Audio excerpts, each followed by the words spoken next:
Your vacuum pump is an investment in your business, and you want to keep it not only looking good, but running good too. Let me show you how to install and use the Fruitland flush kit on your vacuum pump. First, locate and remove the 1/4-inch NPT plug. For most models, it's right here on the intake flange. Other models, check the diverter valve housing.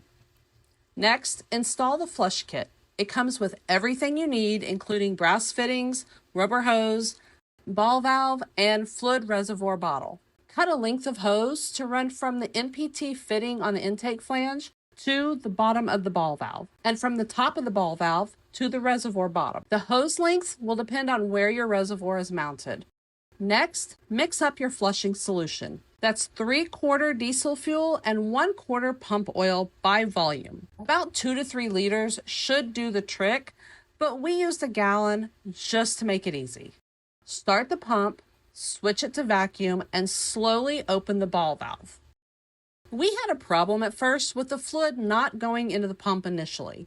I opened and closed the pump valve a few times to break the airlock, and the fluid levels started to drop. Let the fluid run through the pump, cleaning out any residue, buildup, or contaminants. Once almost all the fluid has passed through, close the ball valve and let the pump run for another minute to clear your flushing solution out. At this point, you can go ahead and turn off the pump.